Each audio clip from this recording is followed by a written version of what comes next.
Oi, saludos. Willkommen auf meinem Kanal na Literatura Selvagem. Ich heiße Valéria. Se você está chegando aqui agora, aproveite e se inscreve no canal, ativa o sininho de notificações e deixa o teu like quando estiver assistindo ou quando terminar de assistir esse vídeo, porque isso vai ajudar muito no engajamento dele aqui na plataforma do YouTube. Então, bora para a vinheta e quando voltar eu vou falar para vocês um pouco das minhas impressões de leitura a respeito do livro 5 Semanas e um Balão, do escritor francês Jules Verne.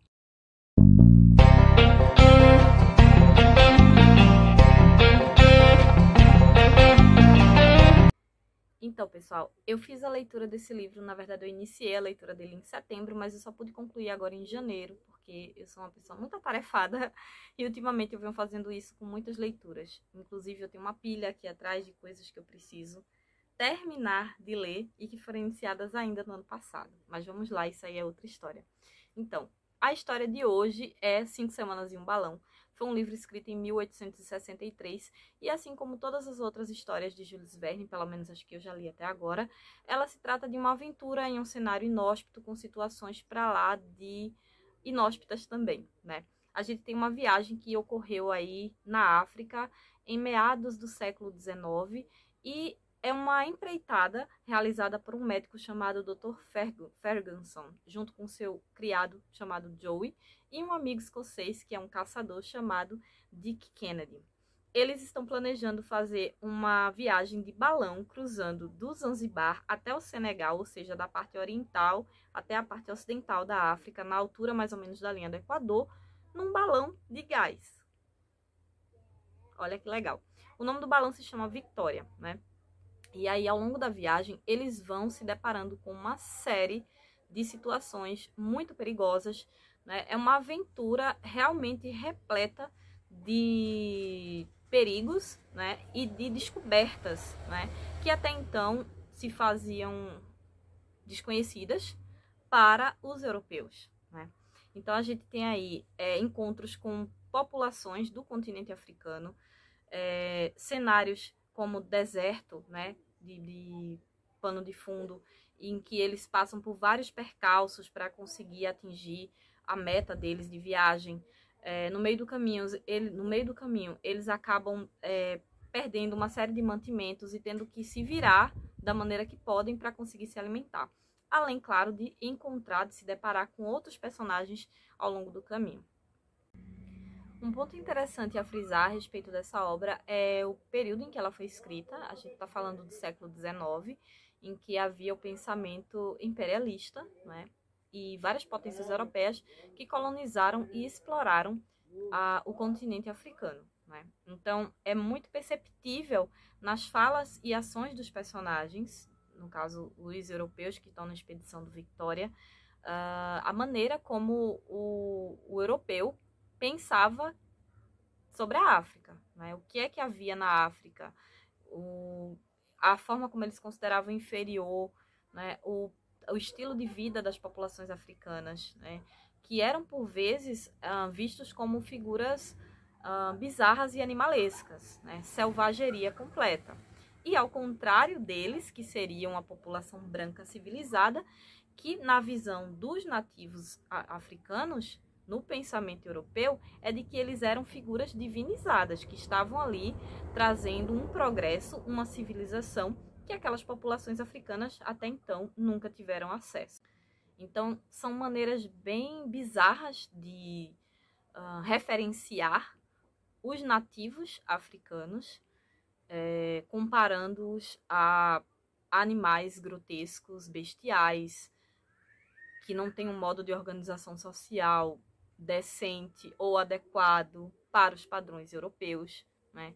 Mas o que a obra retrata espelha justamente o pensamento comum, né, daquele período, né, do século XIX. E se a gente for fazer uma análise mais profunda, a gente vai ver que esses resquícios ainda estão respingando até hoje na gente, né? Século XXI, e muitas pessoas ainda têm esse pensamento de que a Europa é o centro da civilização e que os outros continentes estão bem aquém desses conceitos econômicos e sociais e culturais, né? Uma das coisas que me chama a atenção na obra de Jules Verne, como um todo, até onde eu li, porque eu não li tanta coisa dele. Esse eu acho que é o 4º livro que eu li dele. É a forma como ele coloca os aparatos tecnológicos a seu favor nas narrativas, né? E aparatos tecnológicos que haviam disponíveis na época e outros que não haviam, mas é como se ele já projetasse aquilo que futuramente acabou de fato acontecendo. A próxima leitura que eu vou fazer dele, eu creio que seja Viagem à Lua. Tem até uma adaptação dele para o cinema, que seria a Viagem à Lua, de Georges Méliès. Eu vou futuramente trazer a resenha dele para cá também. Acredito que esse ano ainda eu vou fazer a leitura dele. Mas os 5 Semanas em um Balão e os outros que eu tinha lido também carregam um pouco disso, né? Eles fazem essa projeção com a tecnologia. É como se fosse algo, eu não gosto de usar muito essa expressão, mas eu vou utilizar. É como se fosse algo à frente do seu tempo, né? É como se ele já estivesse antevendo os acontecimentos referentes à tecnologia que iriam se suceder depois, né? Aí no finalzinho do século XIX e começo do século XX. Outro ponto interessante ainda sobre essa questão da tecnologia é a maneira quase surreal, eu diria que é surreal a maneira como eles fazem essa travessia de balão e apesar dos vários percalços que acontecem no meio do caminho, percalços e eu digo até situações de risco, né, para eles, como eles conseguem resolver a situação de maneira lógica dentro das possibilidades que a história traz. Então não é nada fora de lógica, né? Tem um sentido plausível até para explicar a maneira como os personagens acabam se desvencilhando desses problemas. Sobre os personagens, a gente tem a figura do caçador, que é o Dick Kennedy, como sendo uma pessoa que está apta a viver em ambientes inóspitos, porque ele tem uma experiência de caça e vem a contribuir bastante para aquela expedição. A gente tem a figura do Dr. Ferguson, que é o homem do dinheiro, que ele financiou a trajetória e ele já tem uma fama de experiências anteriores, né, que deram relevância e status para ele na sociedade, e essa vai ser só mais uma empreitada para selar essa fama. E temos também a figura do criado, que é Joe, né? Joe seria uma espécie de serviçal mesmo, né? Que não tem muita vontade própria e vive em função do seu amo. Em alguns momentos ele chega a fazer diversos atos impensados por devoção ao Dr. Ferguson, né?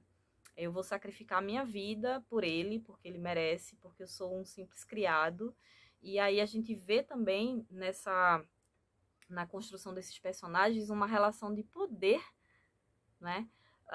Em que cada um deles representa uma camada social, né? A gente tem a camada dos ricos e a camada dos pobres sendo representadas, simbolizadas por esses personagens. Então, o livro traz diversos pontos que você pode refletir a respeito, né? Não só do modo de vida das pessoas naquela época, do século XIX, a maneira de pensar deles e também, claro, como eu tinha falado antes, com relação às populações não europeias, né? A populações não brancas, e também essa divisão, essa hierarquia social que se vê aí bem estruturada, bem representada por eles, né, pelos personagens aí que estão a bordo do Victoria. E vamos dar uma pausa aqui para o comentário, para um comentário um pouco nonsense. Eu tava torcendo o tempo inteiro pro Vitória cair, porque ou 3 personagens chatos, viu? Sinceramente. Eu fiquei torcendo pro balão o tempo inteiro. Ou pros nativos, ou pros jacarés que eles encontraram no caminho, ou qualquer outra coisa do tipo. Enfim, volta pra cá. Então é isso. Me digam o que é que vocês acharam desse livro, se vocês têm interesse de ler, se vocês conhecem a obra de Jules Verne. Eu já falei sobre um livro dele lá no blog, vou deixar aqui no box de descrição o link, caso vocês queiram ler, que foi o Viagem ao Centro da Terra. Eu já li dele A Volta ao Mundo em 80 Dias, pretendo reler para trazer resenha para cá. E também o 20 Mil Léguas Submarinas, que foi o primeiro contato que eu tive com o autor. Essa minha edição é da coleção Saraiva, é uma edição muito velha, como vocês estão vendo, ela tá toda despencada, coitadinha. Mas eu não me desfaço dela porque, como muitos já sabem que me acompanham aqui, eu adoro edições antigas, edições de sebo. Essa minha, ela data, deixa eu ver aqui se tem a data dela. Acho que ela é de 52 ou é 40 e alguma coisa. Olha o estado do meu livro, né? Para muitos é uma heresia, para mim é super de boa. Mas é uma edição bem antiga. Deixa eu ver aqui na parte final, tem vários volumes publicados e ele tá por aqui em algum lugar. Então, essa obra aqui, ela é de 1958, ela tem a idade do meu pai. Mas é uma edição bem bonita, eu gosto particularmente de livros assim. Tenho vários deles aqui no acervo.